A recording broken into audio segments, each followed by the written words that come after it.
The Society of British Aircraft Constructors show at Farnborough this year was bigger and better than ever. Interested crowds included invited representatives from over 60 countries. They were all there to see a display of the latest and best in British aircraft construction. The weather was ideal. Marshal of the Royal Air Force Lord Tedder was there, so were two others vitally interested in air defence, Mr. A.V. Alexander and Field Marshal Sir William Slim. There was plenty to interest them. This is the Sierva Air Horse, a 24-seater helicopter powered by a Merlin engine.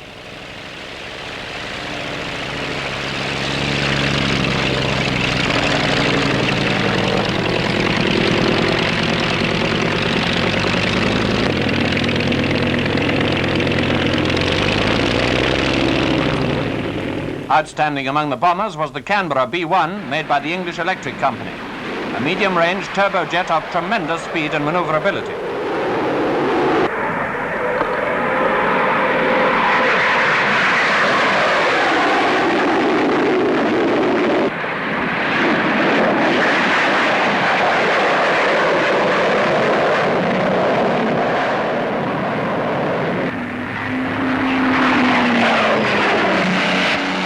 Then there was the Avro Shackleton, the largest military aircraft in the show, a long-range maritime reconnaissance bomber. With the accent on peace, or so we hope, civil aircraft were obviously very much to the fore. Here's the de Havilland Comet, a 36-passenger jet airliner and the first of its kind in the world.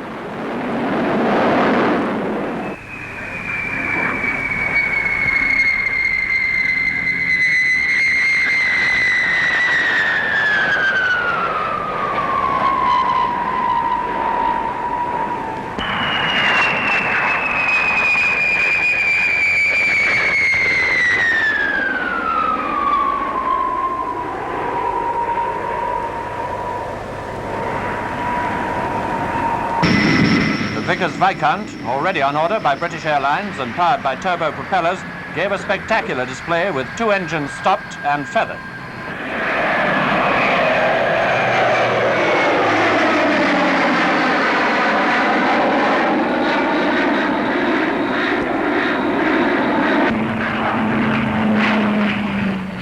The Hermes 5 from the Handley Page stable, a pressurized 40-seater, again powered by turboprops. With a full complement of passengers and 3.5 tons of freight, it can fly 2,000 miles at 330 miles an hour. Another aircraft with an outstanding performance.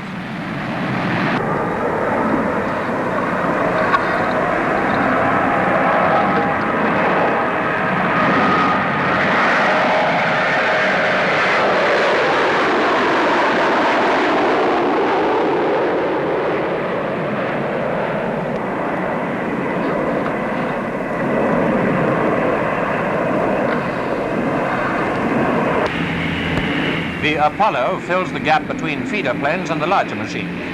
Mamba turboprops provide the power, and up to 30 passengers can be accommodated.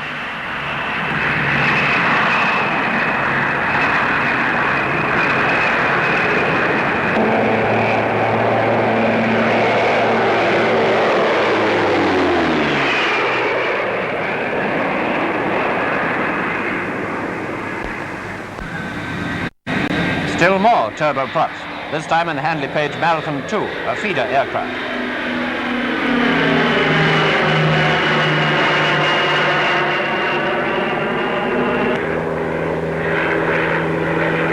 She was another machine to show her paces on only half power.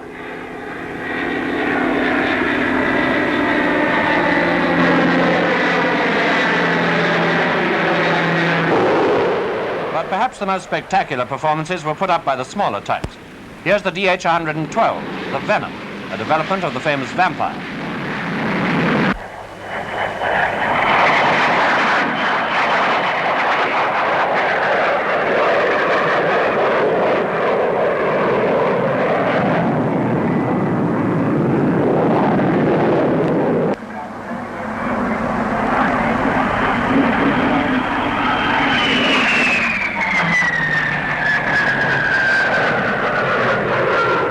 Another factor in the improved jet performances this year was the system of boosting known as reheat.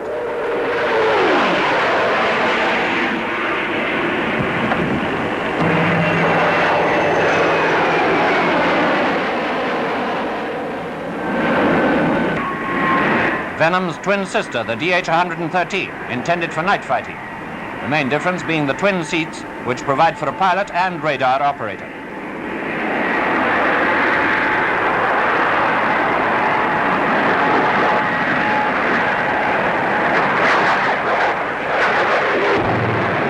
The Meteor, fitted with 2 Avon jets, is the most powerful fighter in the world.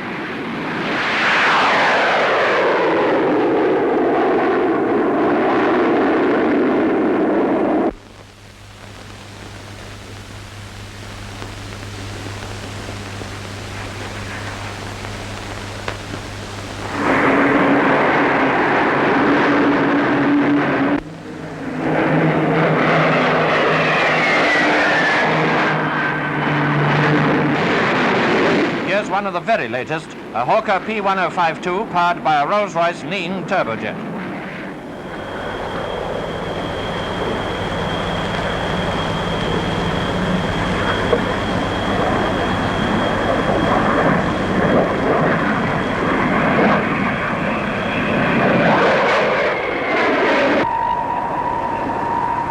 And what's rumored to be the fastest aircraft in the show, the Vickers Supermarine 510, an experimental supersonic job.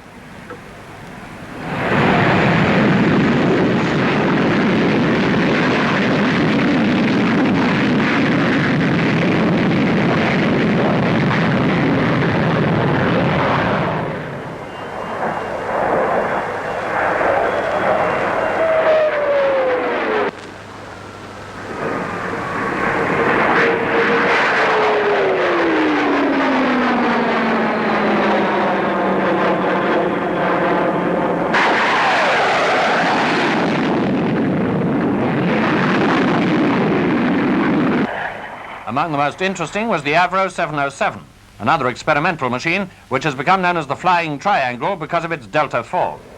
It came off the secret list at 2:30 p.m. on the first day of the show and was flying the same afternoon. Coming over at between 300 and 350 miles an hour, she excited a tremendous amount of interest. Her 33-foot span wings of equilateral pattern are perhaps the shape of things to come.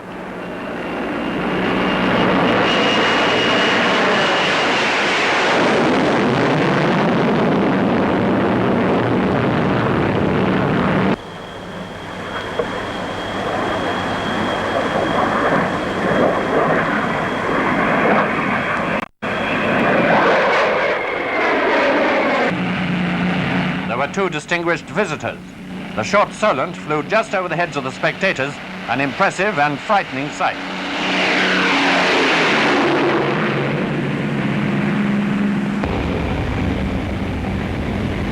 And Britain's biggest aviation achievement, Brabazon, took off from Bristol to fly to Farnborough.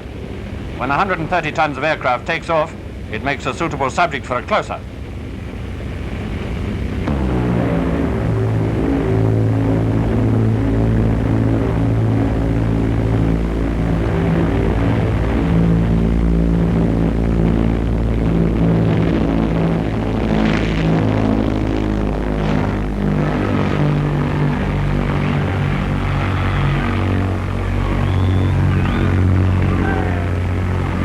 The 100-seater airliner came over at really low level, a magnificent spectacle at a magnificent show.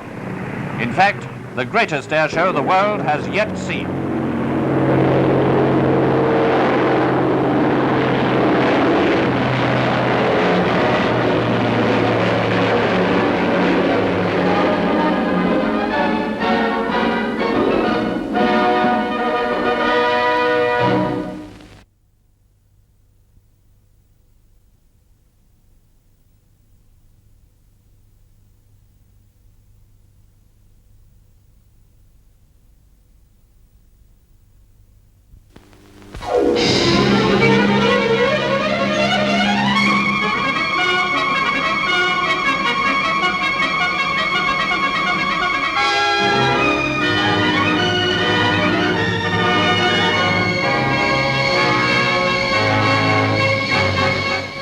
At Farnborough Airfield, near London, Britain displays her newest aircraft in an exhibition which grows yearly in interest, attracting an ever-increasing number of visitors from every country.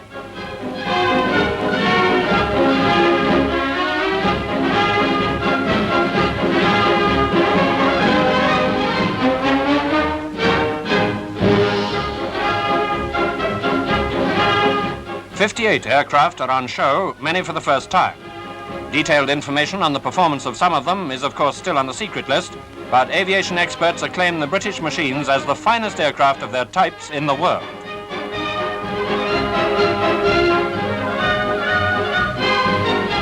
Naturally, in these uncertain times, designers have given considerable thought to the fighting services. On view was the ground attack version of the Meteor, surrounded by the remarkably large and varied range of weapons which it carries. Claimed to be capable of carrying 4 1,000-pound bombs, it's also fitted with rocket boosters. Large crowds saw a magnificent display by renowned pilots flying all types of aircraft, both civil and military, large and small. Among them, Scotland's Pioneer 2, a 4- to 5-seater light transport.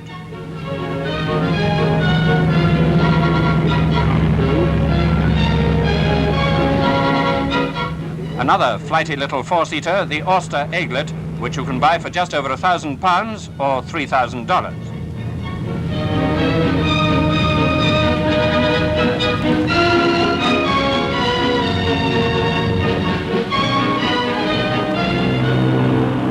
A remarkable contrast is the 130-ton Brabazon. This enormous machine, with its 8 2,500 horsepower Bristol Centaurus engines, is of course the world's largest land airliner.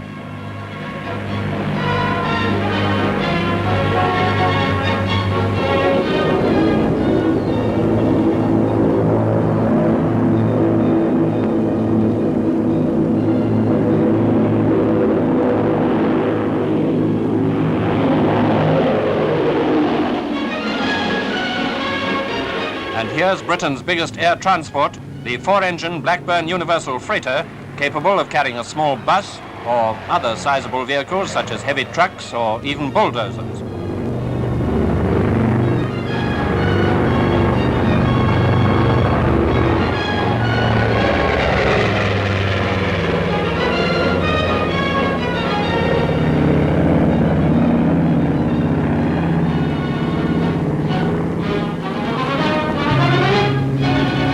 Specially designed for anti-submarine work, the experimental short SB-3.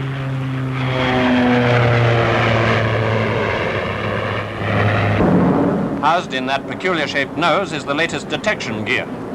Looks a bit like a flying elephant, doesn't it?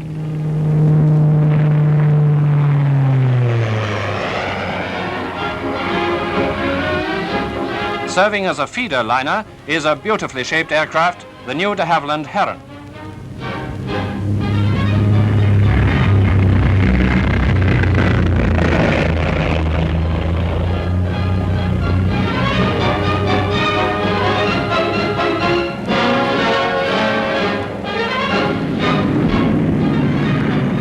Two examples of the Vickers Viscount were on display. First, the experimental Tay Viscount, powered by 2 Rolls-Royce Tay turbojets.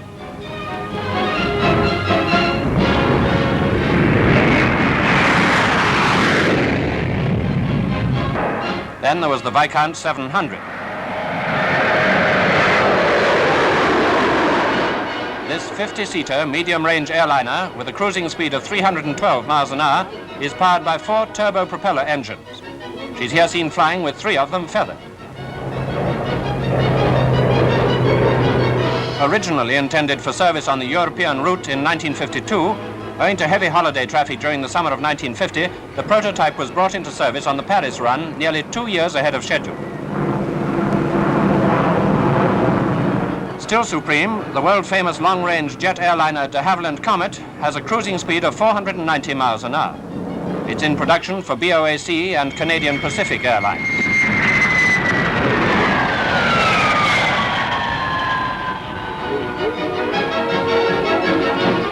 There was a demonstration of refueling in the air by what is called the probe and drogue system, developed after years of intensive experiment by Sir Alan Cobham. A Lincoln bomber acts as a tanker, and a Meteor takes on the fuel at about 250 gallons a minute.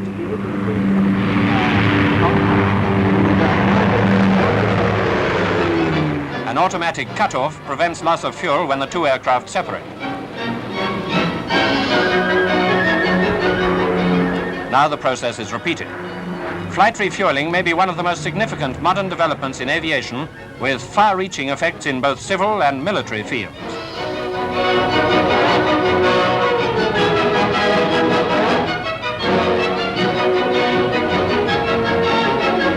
Test pilot Peter Lawrence puts the anti-submarine plane YB-1 through its paces for part of the time with the front prop feathered. It has an Armstrong-Siddeley double-member turbo propeller. Largest single-seater striker fighter in production for the Navy is the Westland Wyvern TF-2.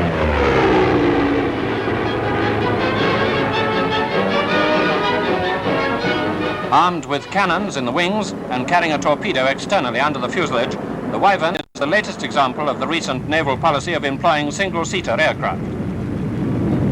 A high-altitude research aircraft is the Ashton, built by A.V. Rowe.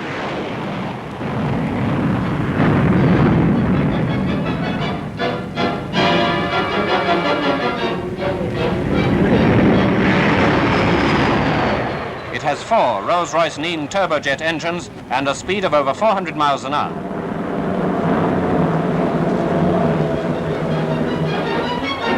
Of great interest was the Avro 707B.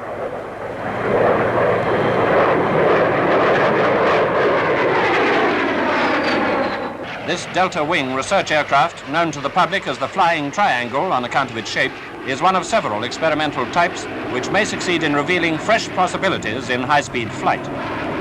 Coming in to land low and fast, the pilot uses a tail parachute to act as a brake.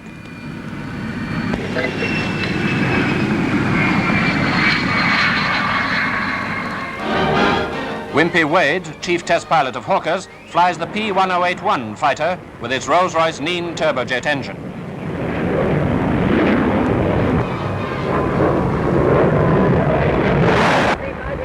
It certainly travels like greased lightning.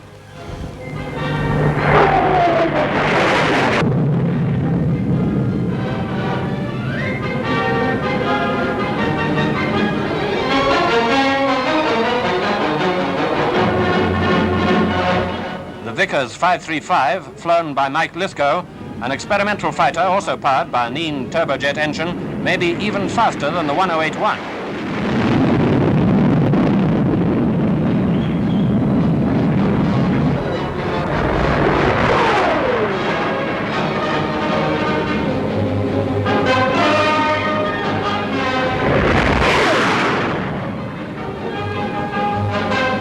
It was squadron leader Jan Zurakowski who gave perhaps the most spectacular performance of the show with the Meteor 8, powered by the latest Armstrong-Siddeley Sapphire engines, the most powerful yet designed.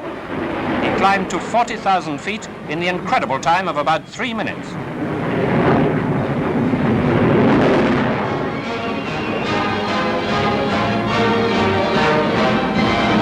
Finally, Wing Commander Roland Beaumont, chief test pilot of English Electric, pilots the latest version of the Canberra jet bomber, which is now going into production for the RAF.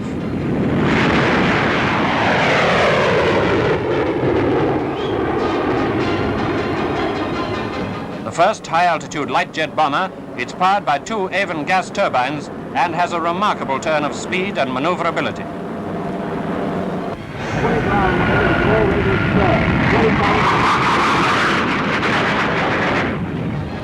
So this year's Farnborough display demonstrates once again that Britain excels in the field of aviation.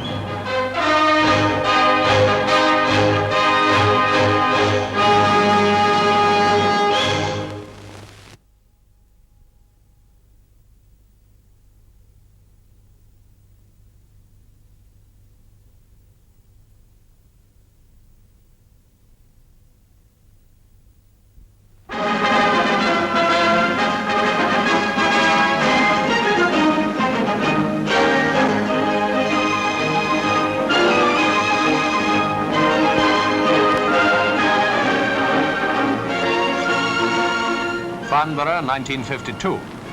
Farnborough has become a famous name in any language, and the Farnborough Show is now firmly established as one of the most important events of the year in Britain. Every year since the war has added to its interest, and each new show demonstrates that the Society of British Aircraft Constructors has managed to improve on the amazing achievements revealed the previous year. The crowds are made up of visitors from all over the world. In the first few days, it's the experts, the potential customers. In the latter days of this September week, it's the public's turn to gaze, wonder and marvel at the new developments which are now on view for all to see and understand.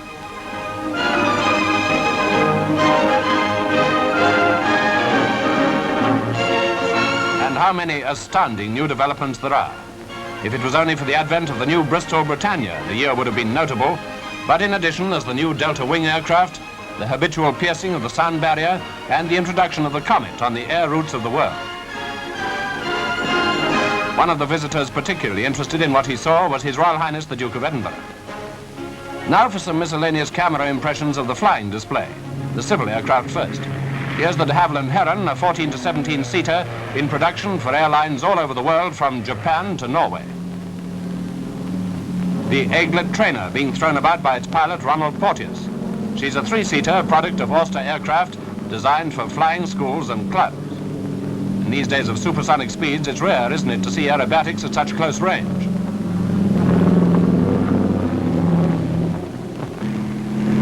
The Skeeter helicopter is a 2-seater made by Saunders Roe. Korea has proved the military value of the small helicopter. Its civilian uses are a challenge to the imagination. By contrast, here's the Bristol 173 helicopter. This is the world's first helicopter to have twin-engined reliability. She can, if necessary, fly on only one of her 2 engines. The 173, still in the early development stage, is designed to carry about 14 passengers and may be the city-to-city bus of the future. In the meanwhile, we can take pride in the proved successes of today. The Vickers Viscount can claim the honor of having been the first turbine-powered airliner to carry fare-paying passengers in 1950. She's a turboprop type, not a straight jet.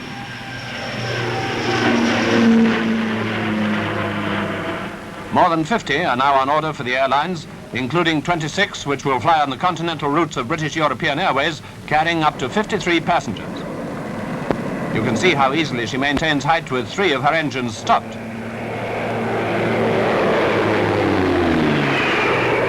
The first commercial jet airliner, the most sought-after aircraft in the world, is, of course, the Comet.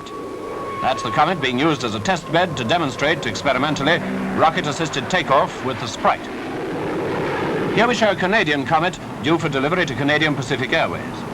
De Havilland, with their Comet, shot several years ahead in design for the long-distance air routes of the world. 36 passengers are carried on stages up to 1,750 miles. Later versions will have increased range and will also carry more passengers. They'll become familiar in the air and on airfields everywhere. So will the turboprop Britannia, which we've already seen on the ground. For flights in which the speed of the Comet is not all important, the Bristol Britannia is the ideal airliner. She has a large carrying capacity, anything from 60 to 100 passengers. BOAC, who have ordered 26, believe that the design of the Britannia will prove to be the most economical and efficient ever conceived.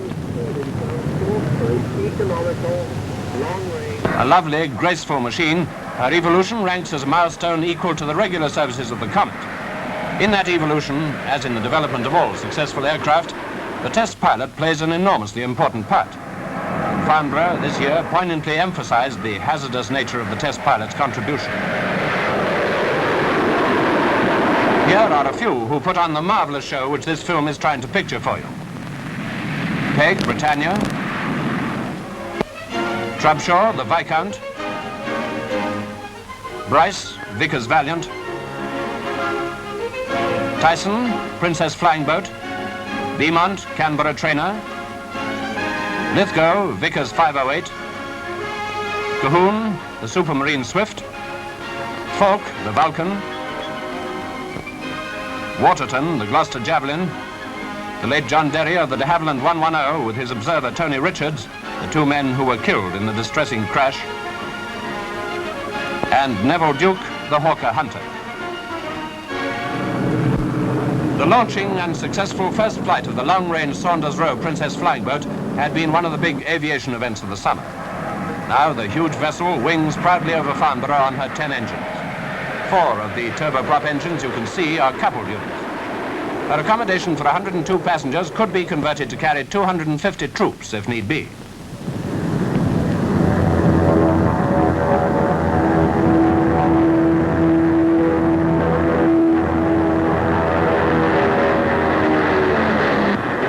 And that brings us by a natural transition to military types. Starting again with trainers, highly important in the education of air crews in this jet age, the Canberra trainer is now seen to advantage in a spectacular sequence which shows off her amazing maneuverability.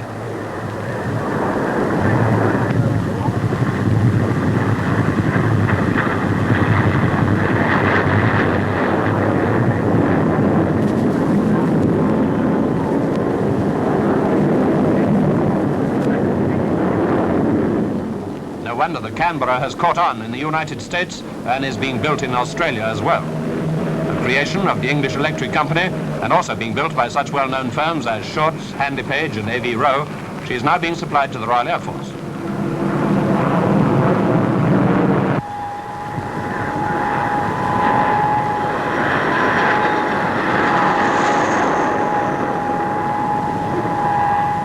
The latest type flew across the Atlantic and back to Britain in an all-in time of 10 hours for the double journey. The faith of the English Electric Company in their first pioneering effort in jet aircraft has been abundantly justified.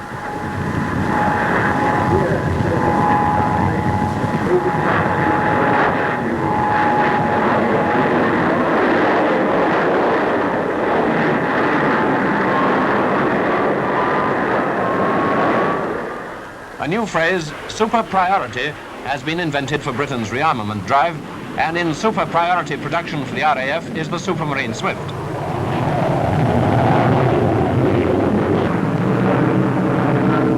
A single-engined fighter, although her two intakes like elephant's ears on either side of the fuselage may give the impression of two engines, she is certainly of distinctive design.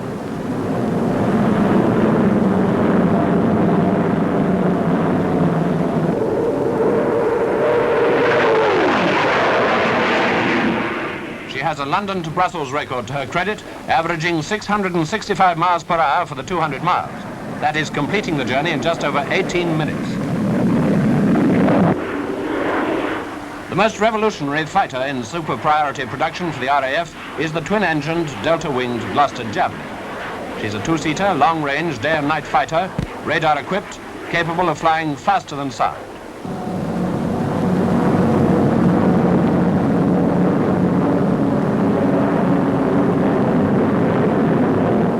Is the Delta the design of the future? Many authorities seem to think so. Experiments have been conducted by a number of aircraft constructors since the war, but the Javelin is the first Delta fighter to be put into actual production.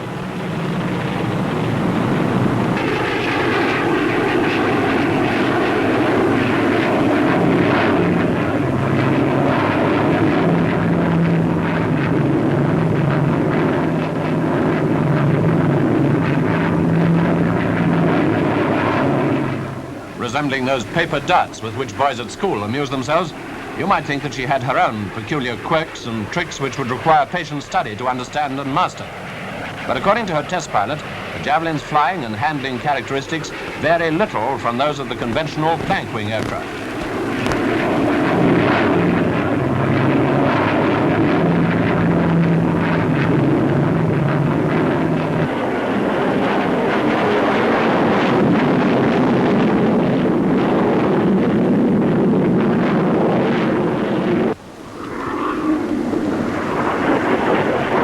Notice as she banks and climbs that she leaves a trail behind each wingtip. This peculiar effect is created by atmospheric conditions, not exhaust fumes.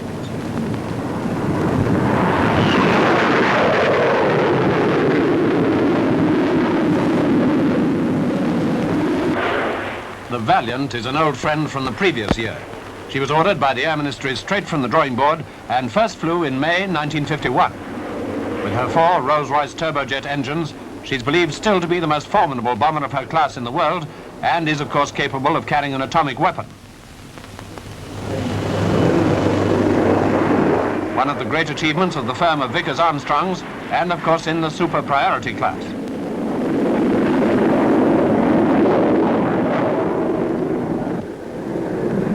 Arriving with the 2 delta-shaped research aircraft from which she was developed, the Avro Vulcan bomber was top secret at Farnborough. She wasn't exhibited on the ground, and the only views which observers had of her were these.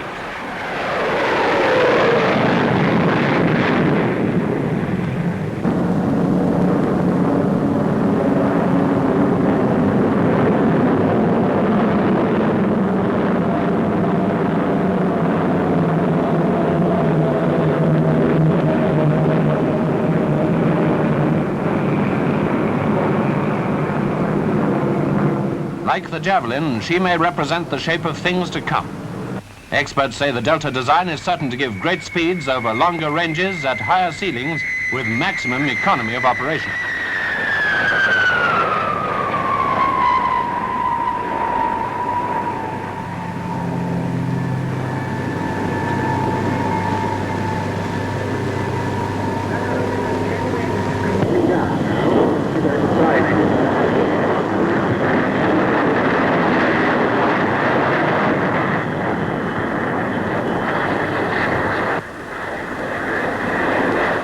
Here is the de Havilland 110.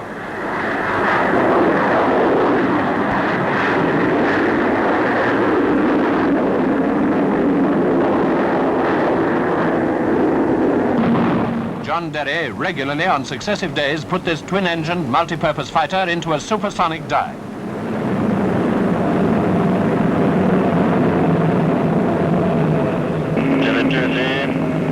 Starting to accelerate now. Coming up to the speed of sound now. Passing it now.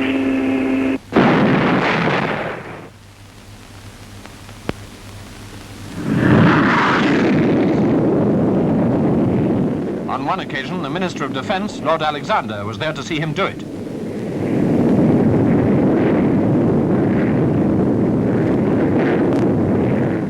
The tragedy, which occurred on the last day but one of the show, was not caused by the effect of piercing the sound barrier. Derry had flown to Hatfield and brought back another 110, not the aircraft shown in the earlier shots of this sequence. It was in the second machine that he dived through the barrier. Down in the dive.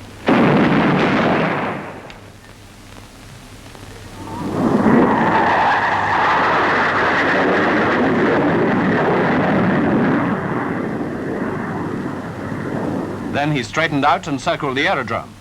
The catastrophe occurred when he was preparing to come in for his low-level flight past. Suddenly, the aircraft was disintegrating in the air, with engines and debris being hurled towards a section of the crowd. In spite of the tragedy to the 110, the test pilot of the Hawker Hunter, Neville Duke, forthwith took off his single-seater swept-wing fighter into the air for another supersonic demonstration.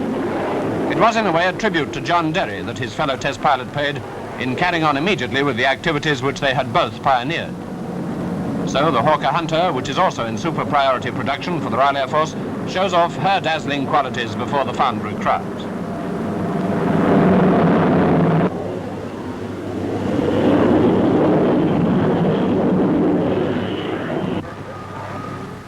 Again, the sound barrier is cracked.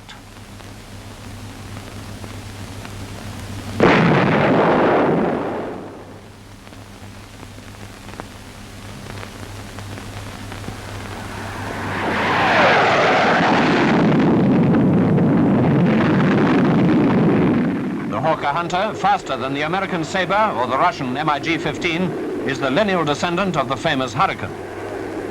So once more, the Farnborough flying display of the Society of British Aircraft Constructors proved to be an epoch-making event.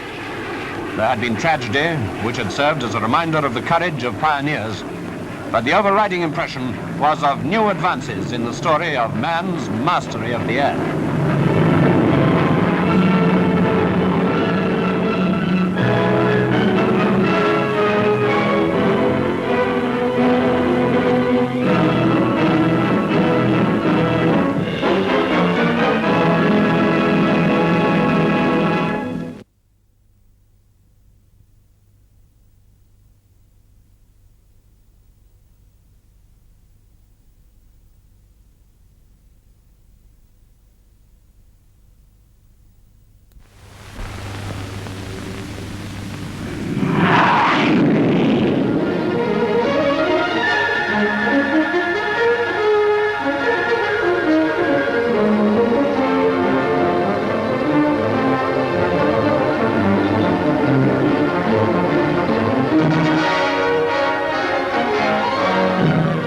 At Farnborough, the Society of British Aircraft Constructors' annual display adds once more to its worldwide reputation.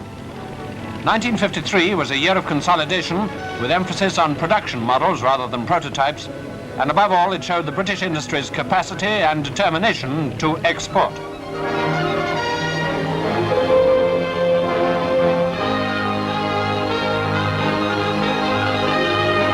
Visitors come to this show from over 90 different countries. One of them, King Hussein of Jordan, flies his own plane, a Dove.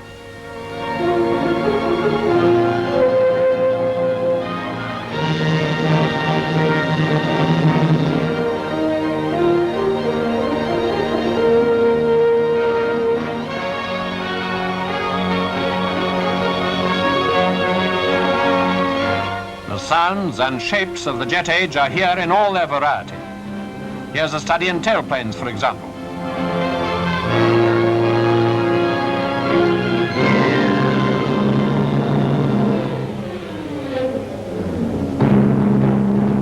Now the flying sequences and the civil types.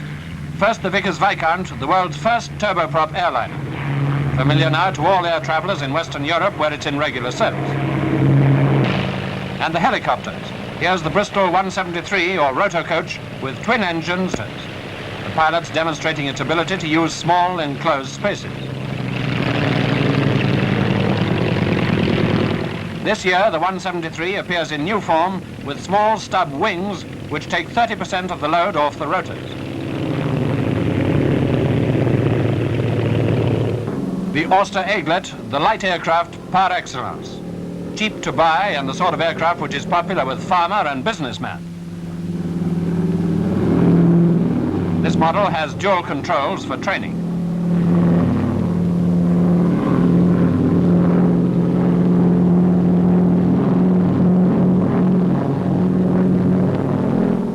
The Comet put commercial jet propulsion on the map.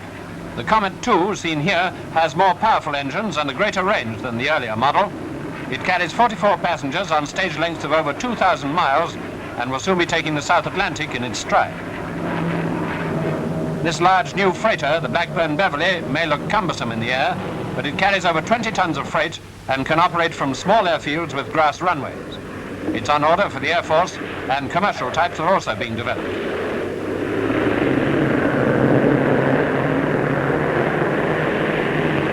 Here, the Beverly is using her propellers to back to the unloading point.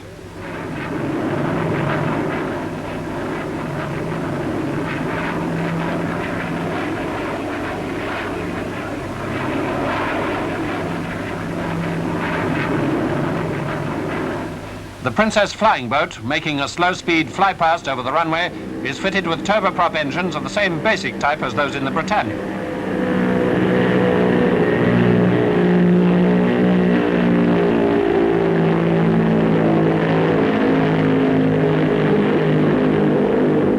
Britannia itself is now fitted with the new Proteus 3 engines. It can carry 100 passengers in solid comfort over very long ranges. More important still, operation costs are particularly low.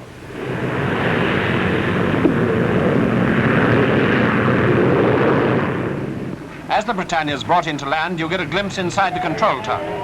For these controllers, handling aircraft with speeds varying from 100 to 700 miles an hour is a day-by-day achievement. And a very responsible job it is. Olympus, Canberra, taxi on, over. Now let's turn to military and research types.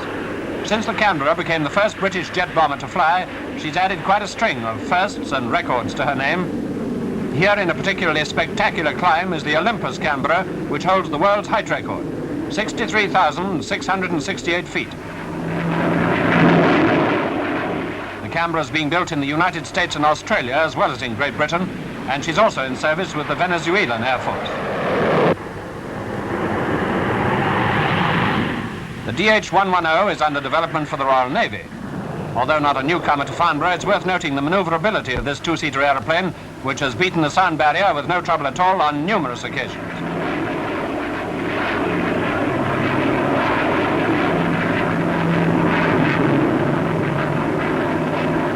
As a contrast, the short Seamew, also in production for the Navy. A turboprop anti-submarine aircraft which can take off and land from small escort carriers. In the purely research class, the SB-5, a product of the same firm, is designed to test performance with the wings swept at varying angles. Here they're set at 60 degrees, but they can be moved back still further to 69 degrees. The position of the tail is also adjustable.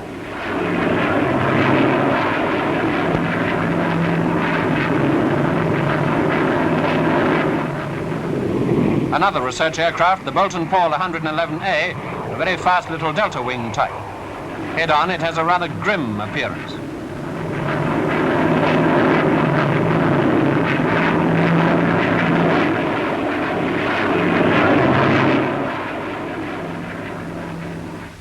Among the fighters on show is the two-seater radar-carrying Gloucester Javelin.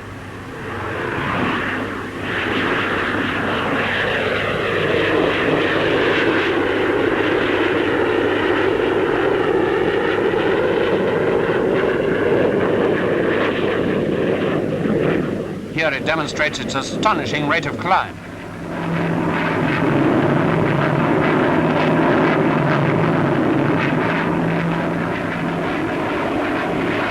The Javelin, in super priority production for the RAF, has the delta wing, which makes it extremely maneuverable at both high and low altitudes.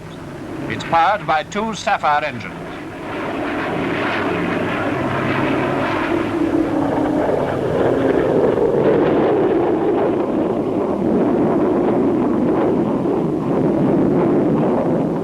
Two Supermarine Swifts take off.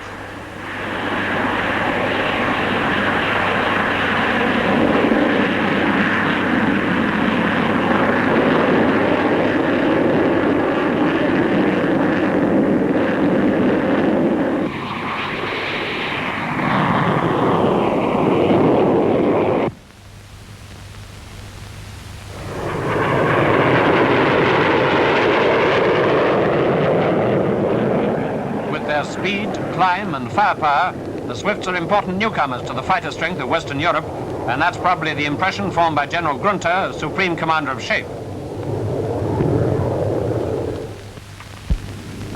The Hawker Hunter has broken some important world speed records, and here's test pilot Neville Duke with his record-breaking machine in a slow fly-past over Farnborough.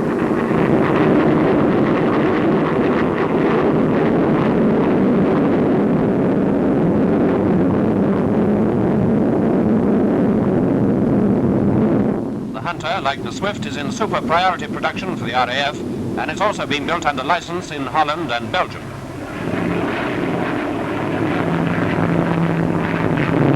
She too can fly at supersonic speeds.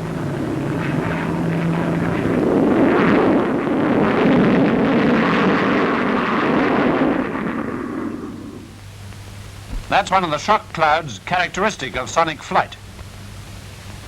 Now, wait for it.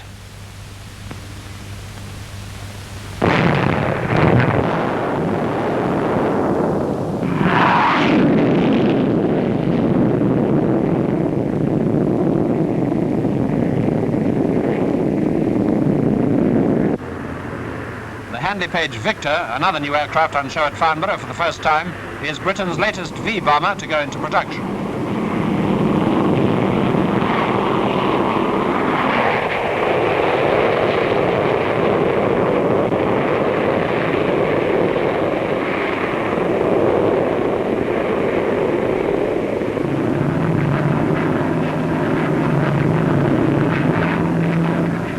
Victor has crescent or scimitar wings, which its designers claim share the advantages of the delta and swept wings, thereby producing good high-altitude performance and easy landing.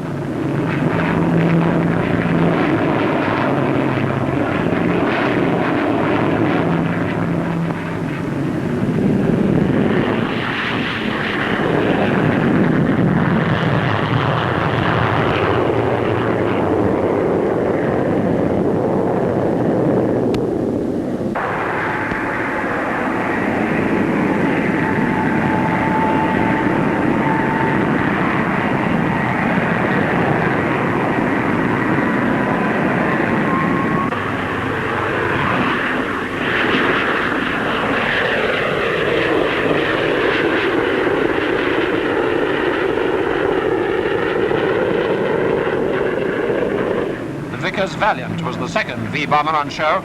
This is the Mark II variant.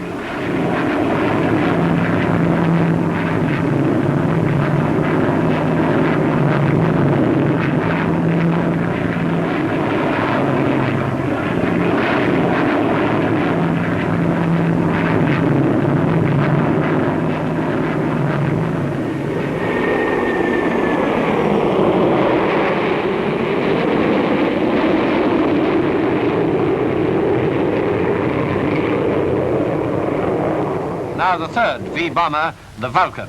The Vulcan, the world's first delta-wing bomber, is in production for the Royal Air Force.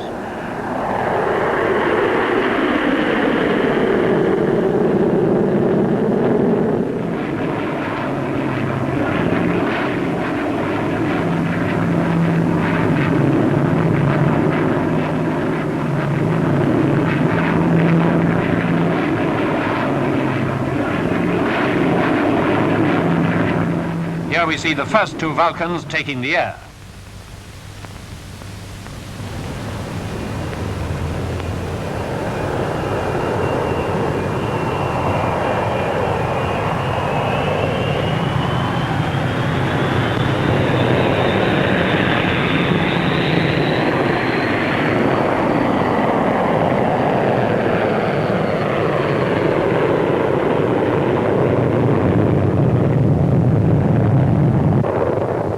Flying in formation with the small experimental Avro 707s from which they were developed, they pass majestically by, bringing to a close the display of this year's aircraft. But progress continues, bringing to Britain greater prosperity and security in this jet age.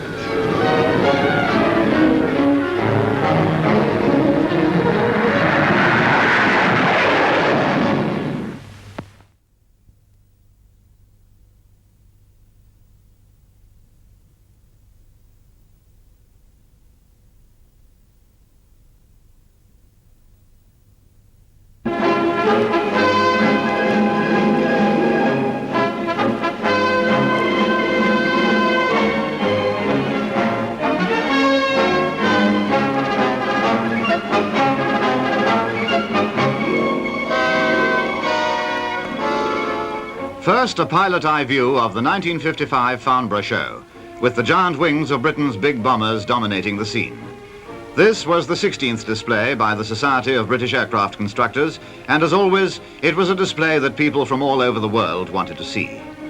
In the course of Farnborough Week, they came in their hundreds of thousands from scores of countries. Interest in British aircraft construction seemed to be keener than ever, but that's not surprising in view of the forward policy of British designers.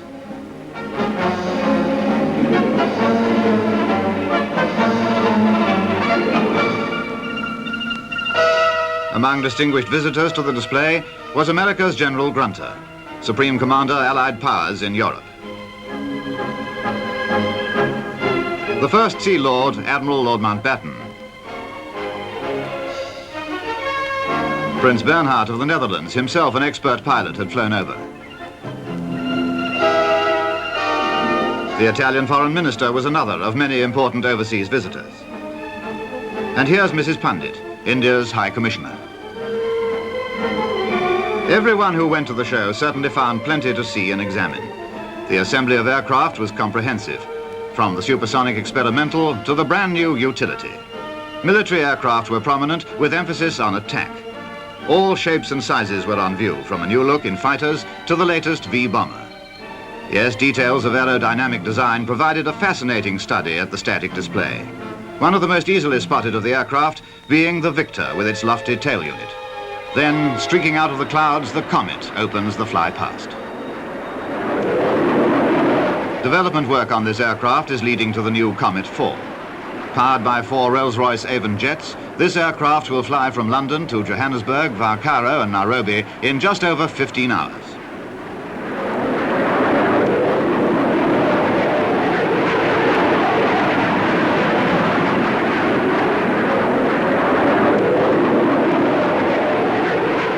Scottish Aviation's Twin Pioneer can take off in less than 100 yards.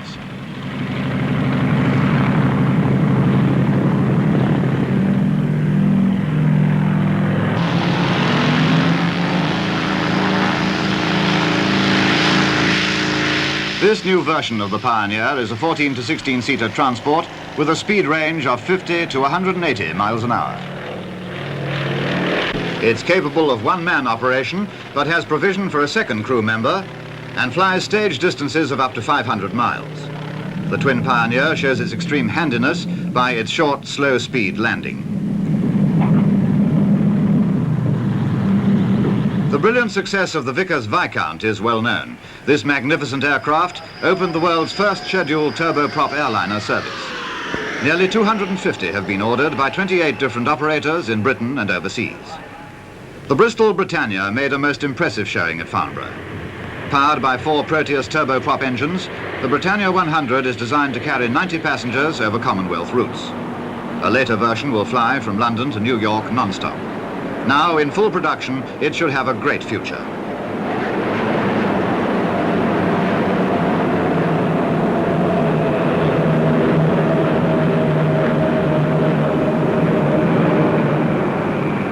The Handley Page Herald is a newcomer to Farnborough. It's a 36 to 44-seater medium-range transport with a cruising speed of 200 knots.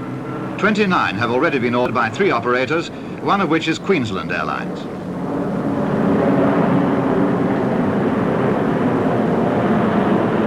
Helicopters showing their paces included the Bristol Type 173. This is a twin-rotor tandem engaged in flight research.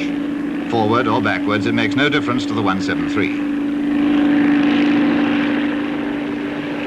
Fairey's new Ultra Light is designed as an army spotter or for runabout duties.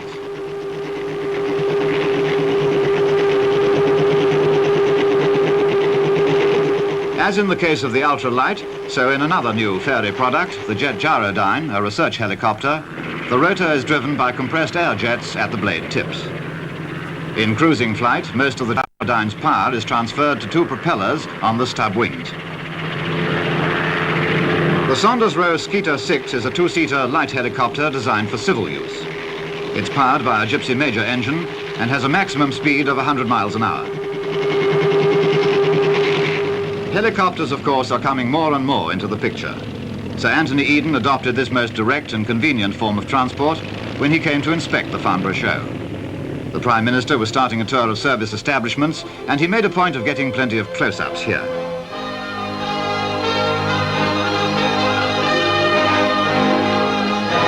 Presently, putting on a flying suit, the Premier prepared for a trip in an Avro Vulcan.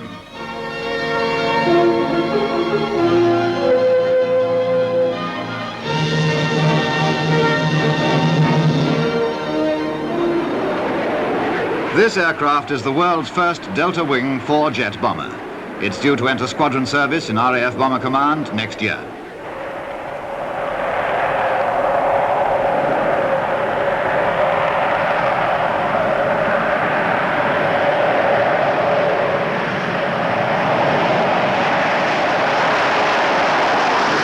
During his flight, Sir Anthony himself handled the controls and is reported to have been greatly impressed by this great and formidable machine. The Vulcan has flown at over 50,000 feet near the speed of sound. Avro test pilot Roland Falk, flying over Farnborough, put the giant bomber into a perfect roll as if it were a fighter. A spectacular achievement and a spectacular machine.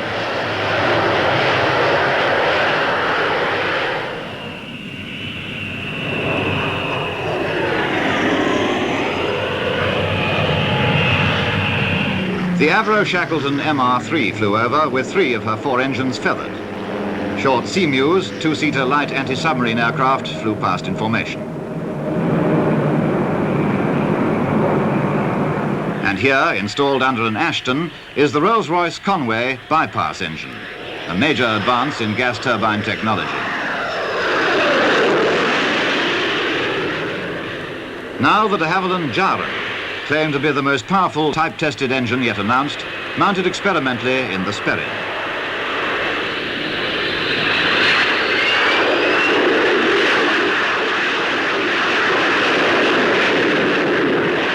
One of Britain's already famous V-bombers is the Handley Page Victor in super priority production. Another is the Vickers Valiant. These long-range high-speed bombers in service with the RAF have already set a number of records. Singapore to Darwin at an average speed of 518 miles an hour, and London to Baghdad at over 523.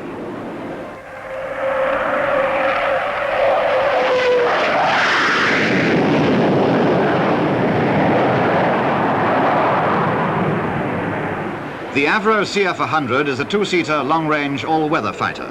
It was designed and built in Canada and is in service with the RCAF for Arctic defense. Here's some attractive evidence of how the CF-100 handles.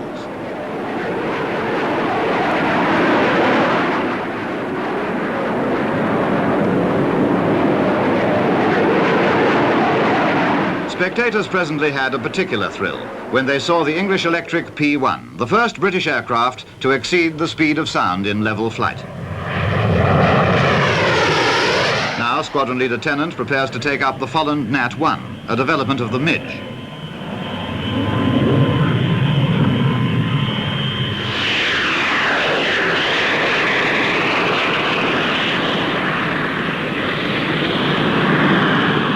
This lightweight supersonic fighter makes two notable claims: that it is only about 1/3 of the weight of a conventional fighter, and that it can be produced in about 1/5 of the time. The British Ministry of Supply has ordered a number of Nats for development flying.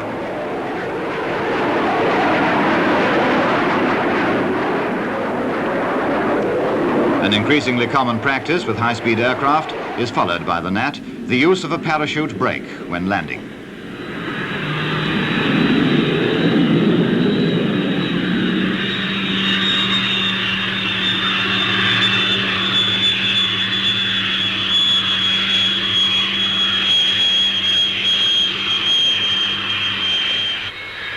The Fairey Delta II has an elongated nose which can be lowered to give the pilot a good view forward.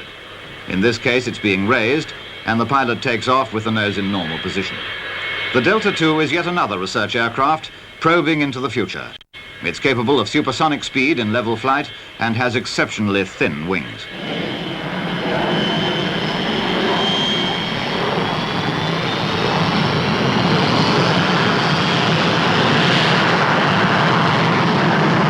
These impressions of its flying demonstration seem to indicate that it will do anything demanded of it.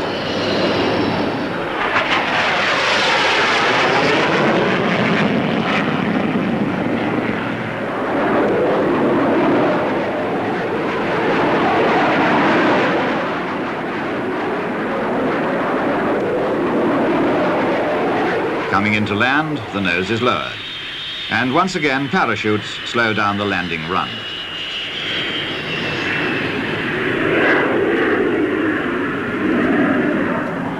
Now another Delta, the Gloucester Javelin. This long-range all-weather radar-equipped fighter is designed to carry a most advanced electronic and guided weapon system. Powered by two Armstrong-Siddeley Sapphire jets, the Javelin is supersonic.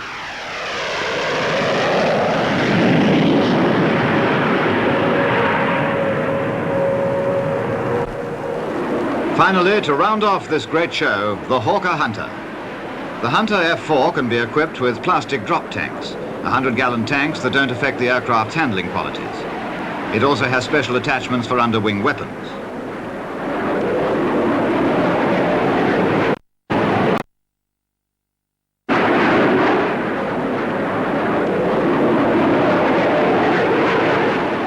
The two-seater trainer is a new version.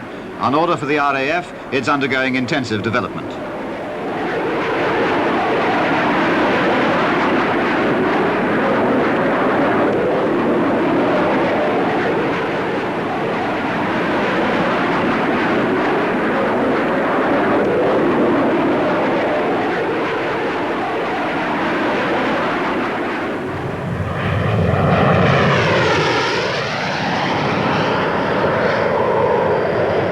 Earlier Hunters have already completed their first year of squadron service with the RAF.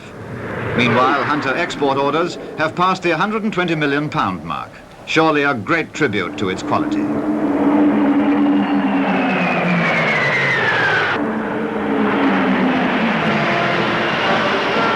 Undoubtedly, the flying display by these British fighters thrilled all who were watching. The formation roaring overhead was certainly a highlight of this Farnborough flypast.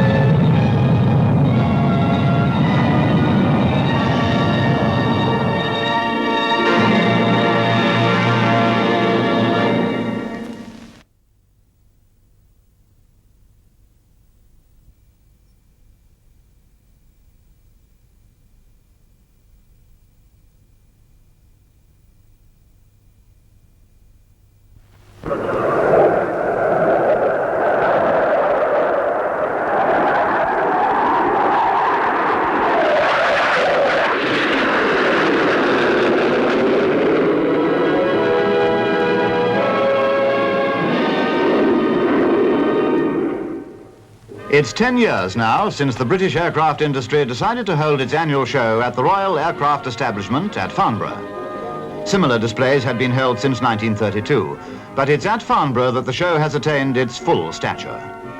Size and variety alone distinguish it as the largest display of its kind in the world, and that's no small achievement for a national display.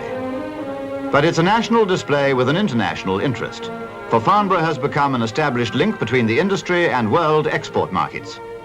This year, a record number of overseas visitors came to look at this export shop window, over 7,000 of them.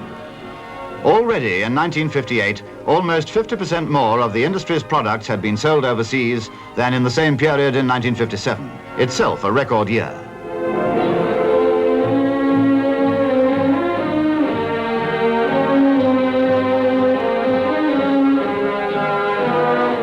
Let's have a more detailed look at the aircraft on show.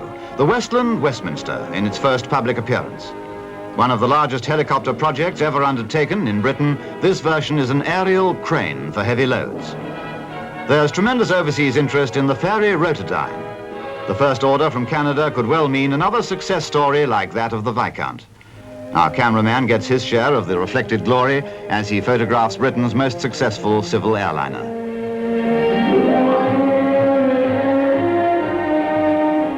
Now here's something which isn't yet for sale, but which is attracting widespread world interest. It's the Short SC-1, a research vertical takeoff machine. It's a design to study the transition between hovering and forward flight. A significant machine pointing to the future development of flight. Farnborough's a flying show, and I expect you're waiting to see some, highlighting the service's contribution, Seahawks of the Royal Navy.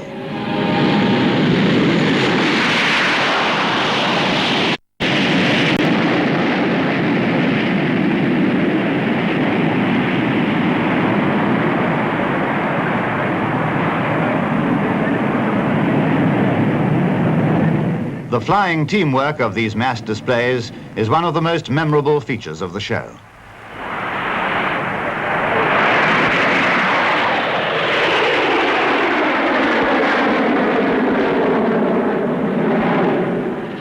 Jumping grasshoppers must have inspired this bouncing baby, the Fairey Ultra Light, a two-seater runabout.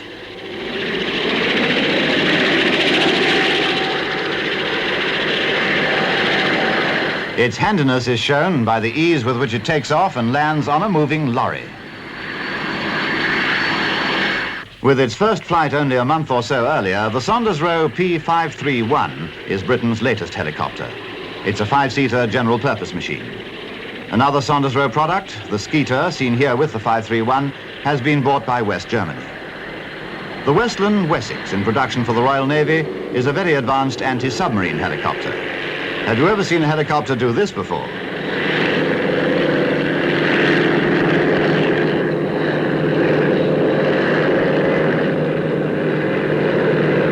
Here's the Westminster from the same stable.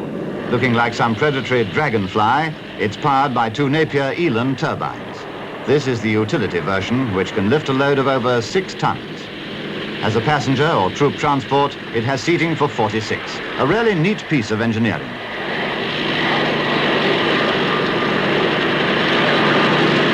Another Napier unit, the Gazelle, powers this new helicopter, the Bristol 192. Mechanics cover the air intakes, leaving only one power unit in action. Both engines being synchronized, it's possible to drive the two rotors on one engine. As Europe's largest military helicopter, this safety factor is a big consideration.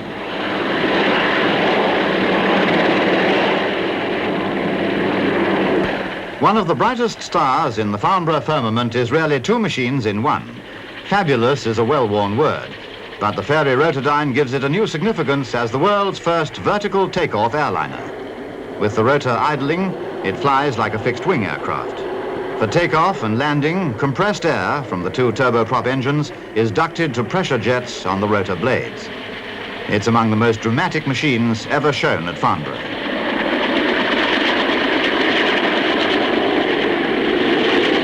More conventional, but with its own specialized contribution, is the Auster Alpha. Here, fitted out as a crop sprayer, this low-price aircraft is adaptable to a variety of uses in a variety of climates. Hunting aircraft present the latest version of their Jet Provost, in production for the Royal Air Force as the world's first basic trainer for jet pilots. By replacing initial training on piston engine planes, jet pilots reach a far higher standard faster. Here's a slow roll by numbers. The docile Provost is on the pilot's side all the time.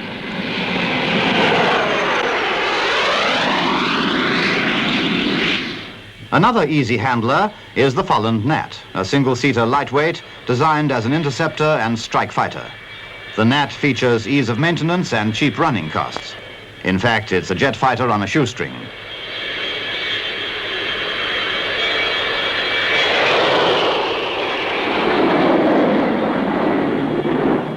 Another service machine is the Fairy Gannet for the Royal Navy. In this version, the lump under the fuselage conceals a radar scanner. The plane will be used from aircraft carriers to extend their defensive radar system. By closing down 1/2 of its turboprop engine, its flying endurance is increased.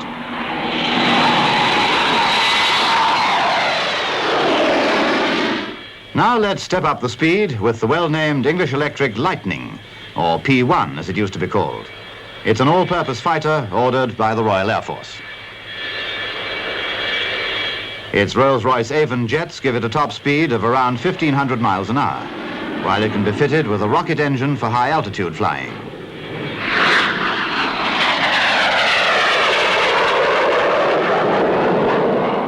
Fleet Air Arm scimitars in action.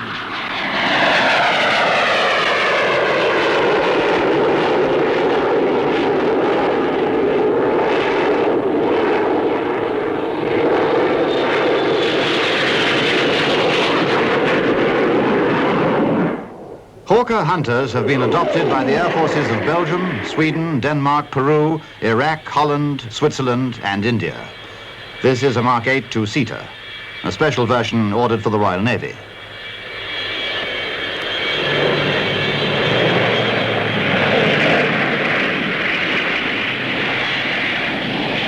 Our cameraman catches a close-up of a Javelin Mark 7. Although a fighter, it carries a heavy armament of cannon, rockets, and fire-streak guided missiles. Guided missiles are a priority in Britain's defense program, so naturally they're featured at Farnborough. The Bristol Bloodhound is a surface-to-air anti-aircraft weapon. With its clutch of booster rockets, it looks formidable enough even here on its launching platform. But we can get a far more impressive idea of its capabilities if we watch a film of Bloodhound on the scent.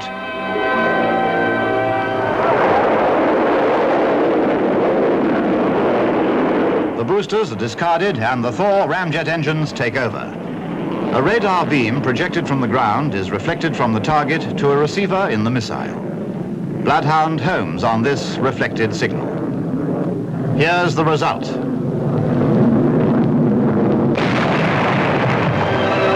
Quite a performance, especially as this missile had no warhead.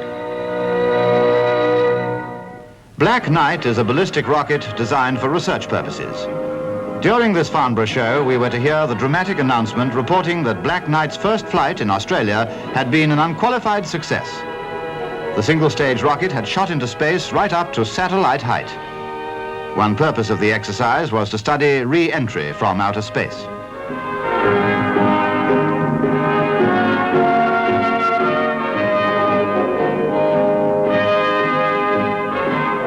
Now for Britain's latest warplane, the first of a new type. It's the NA-39, and as you'd expect, it caused a great stir among the Farnborough audience.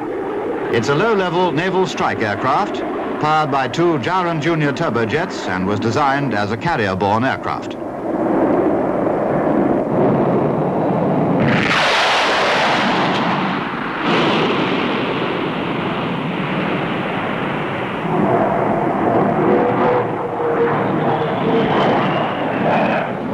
In contrast, and further stressing the variety of planes at Farnborough, here's Hunting Percival's President, a passenger and freight transport.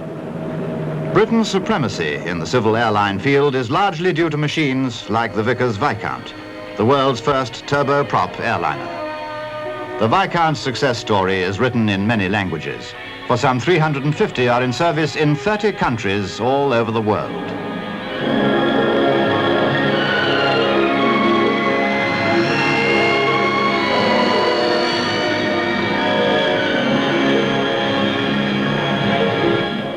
accounts, another success story is about to begin, with de Havilland Comet as the title.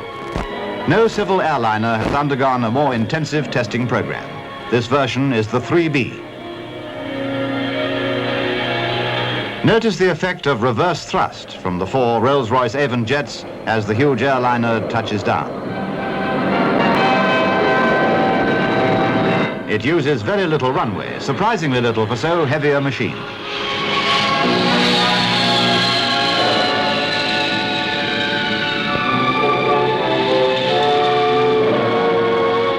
Now, the Comet 4.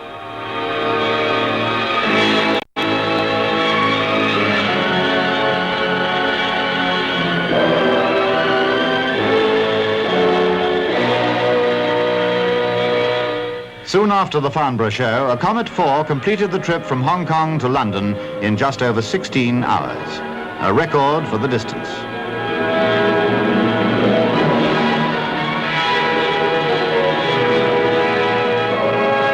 The Vulcan V bomber, another big fella, but watch how responsive it is.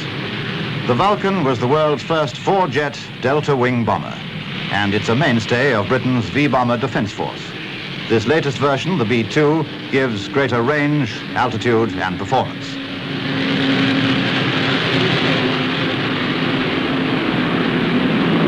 It's armed here with the powerful standoff bomb, which can be launched from well outside hostile defenses.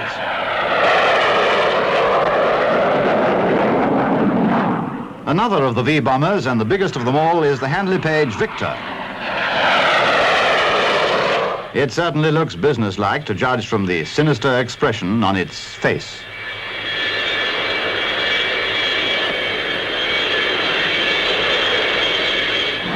As a finale to this Farnborough show, let's join the famous Black Arrows of Treble 1 Squadron, a Royal Air Force team flying Hawker Hunters. 22 aircraft looping the loop. If you don't believe it, watch the ground turning over. So another Farnborough show is over. But for the industry who presented it, another year's work lies ahead to improve the breed. There's a great challenge to face. But this is a great industry.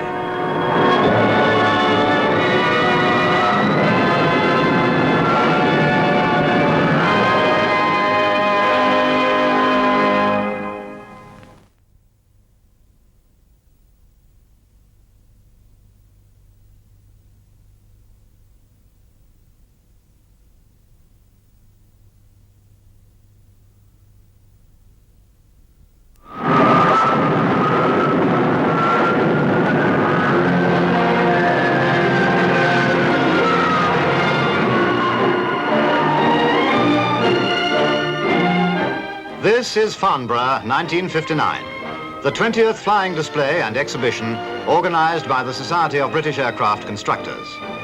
Farnborough in southern England, the largest and most famous air show in the world. It reflects the growth of a whole industry, and its success is the success of British aircraft. One of the fascinations of this industry is its variety. One newcomer isn't really a plane at all. But as a revolution in transport, the hovercraft is attracting great interest at home and abroad. It may one day be as much in demand as the Viscount, which has earned a premier position on the air routes of the world.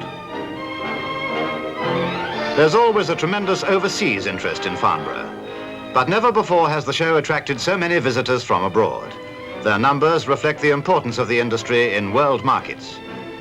Indeed, the first 8 months of the year had set an export record. And there was every sign that 1959 would be an all-time high. Since the war, overseas buyers have spent nearly £900 million on British aviation products. And exports are now running at the rate of £3.5 million a week.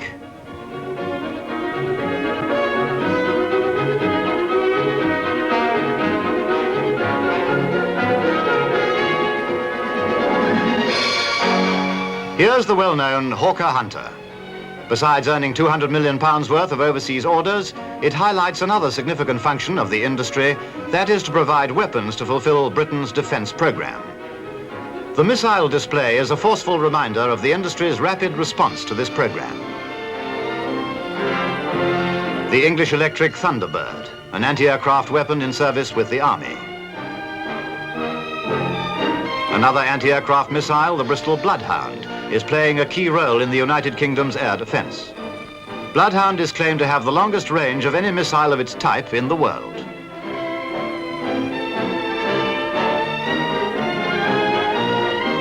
The Black Knight research rocket was designed by the Royal Aircraft Establishment in collaboration with the builders Saunders Roe. It's a rocket for high-altitude research.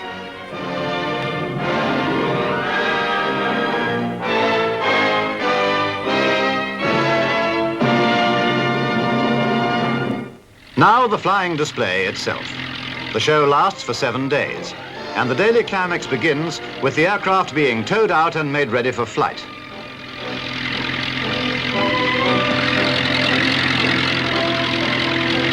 To watch a flying display at Farnborough is an experience few can forget. The variety of machines, the impeccable timing of their performance, the stopwatch regularity of takeoff and landing. There's always a tremendous thrill of anticipation about it.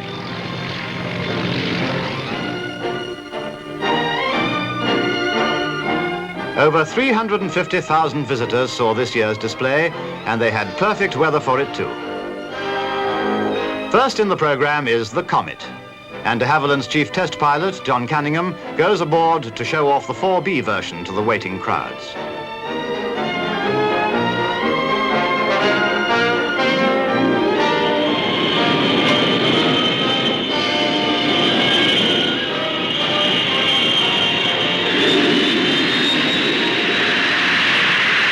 Powered by 4 Rolls-Royce Avon jets, its takeoff run is exceptionally short.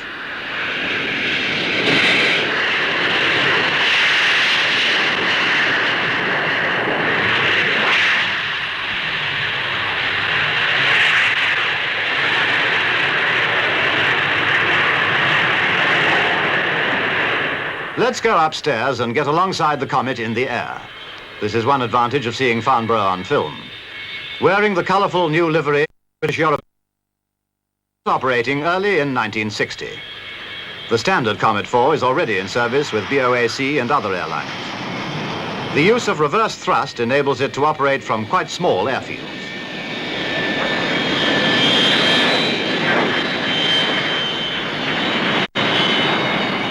We spotted the Crown Prince of Nepal among spectators watching another jet, the pocket-size Folland Gnat, a 2-seat training version of this lightweight fighter.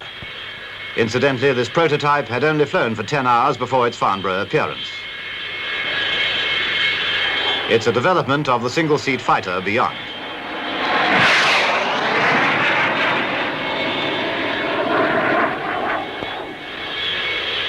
Another jet trainer is the 2-seater version of the English Electric Lightning.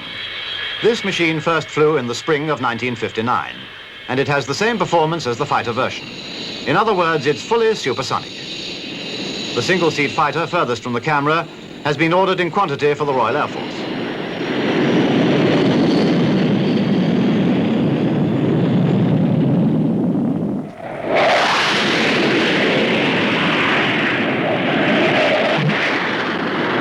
Blackburn Aircraft's contribution in the transonic field is the NA-39, a 2-seater strike aircraft for the Navy designed to give the high speed and accurate control needed for low-level attack.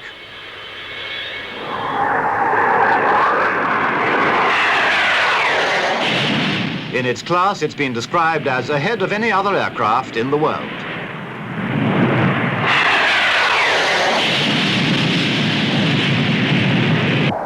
Always a Farnborough highlight, formation aerobatics by the services. A twinkle roll, a new maneuver by scimitar jets, introduces the pilots of the Royal Navy, the men of 807 Squadron. Let's follow the fighter bombers in a formation roll, flying as if linked by invisible threads, while earth and sky revolve around.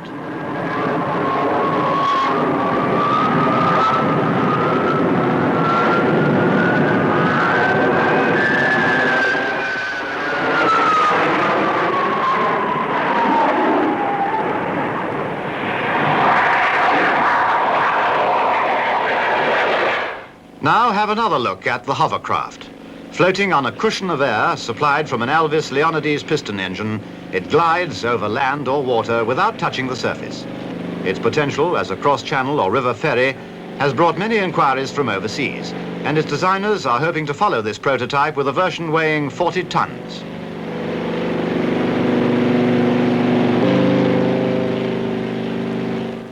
In striking contrast, here is the tremendous power potential of the V-bomber. Watch this fantastic takeoff of the Avro Vulcan.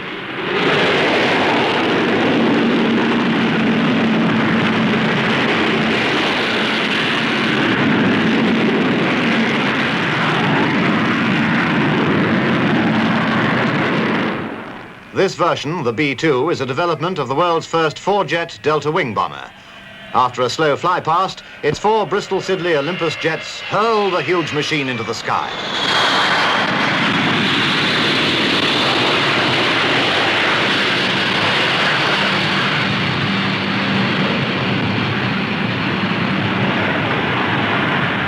From jets to turboprops, the Handley Page Herald with well-tried Dart engines making a spectacular picture. It's a medium-range passenger or freight transport.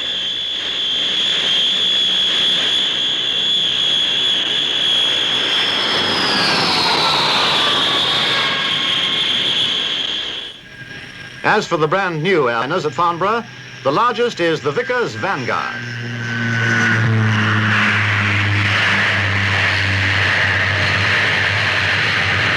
This machine has made a tremendous impact both at home and abroad.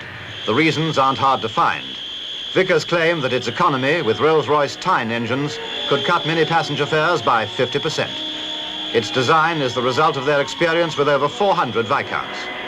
The whole thing was neatly summed up by the president of Trans-Canada Airlines, who have ordered 20. As good as the Viscount, but twice as big.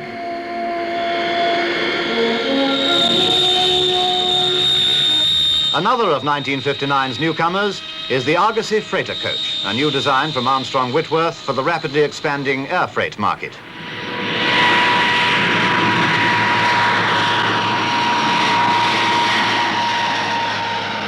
With its Dart turboprops, it can operate from almost any existing airfield, and that's a must for any multi-purpose machine.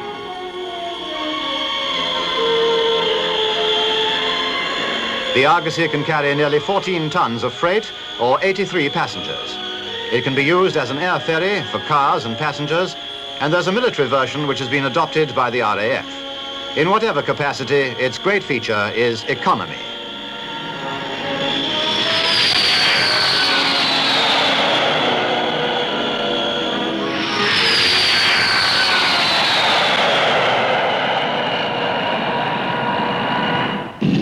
Another machine with a variety of uses is the Fairey Rotodyne, famous as the world's first vertical takeoff airline. Here's a Rotodyne's angle on the Farnborough scene. Down below, a visitor from Bahrain looks on as the Rotodyne goes through its paces. It combines the merits of helicopter and fixed-wing airliner, vertical takeoff and landing, and forward flight at nearly 200 miles an hour.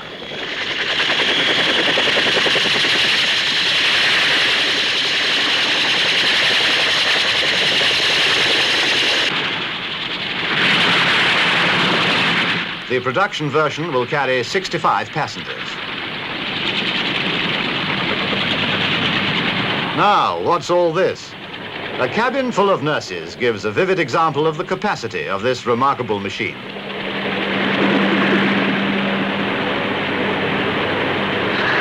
The Bristol 192 is a twin-engine helicopter in production for the Royal Air Force. In an emergency, both rotors can be driven by one engine. Here it puts on a weightlifting act with the Bristol Bloodhound on the leash.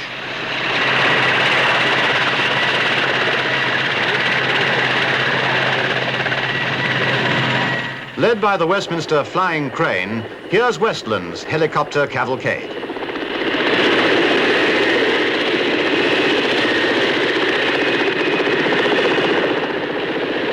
Research into vertical flight has produced some great advances. The short SC-1 is a Delta wing research machine powered by 5 Rolls-Royce jets. It uses the thrust of 4 of them to give vertical lift. The other one drives it along. The lifting jets can also be inclined to give a forward thrust or directed forwards to act as a brake.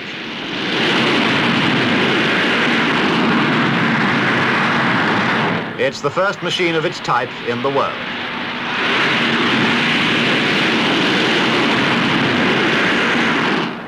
Now back to the runway where Hawker Hunters are lining up for one of Farnborough's aerobatic displays.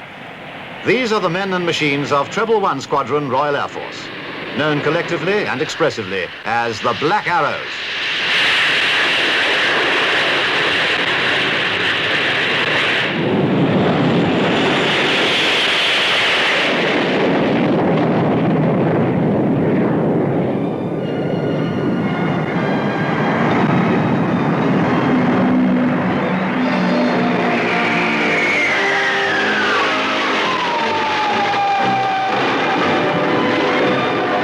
The traditions of the Death or Glory Boys, the trailblazers of World War II, have been handed on to the pilots of the jet age. Their skill and daring are now combined in a display to thrill the Farnborough crowds.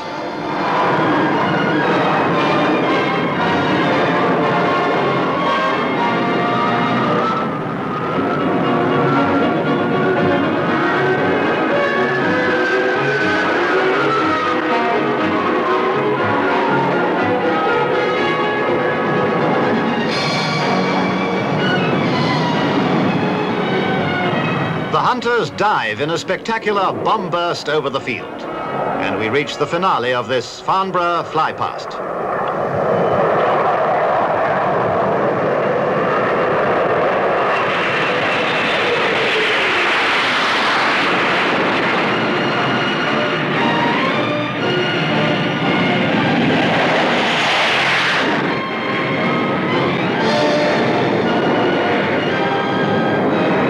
Another chapter of aviation progress written in the sky.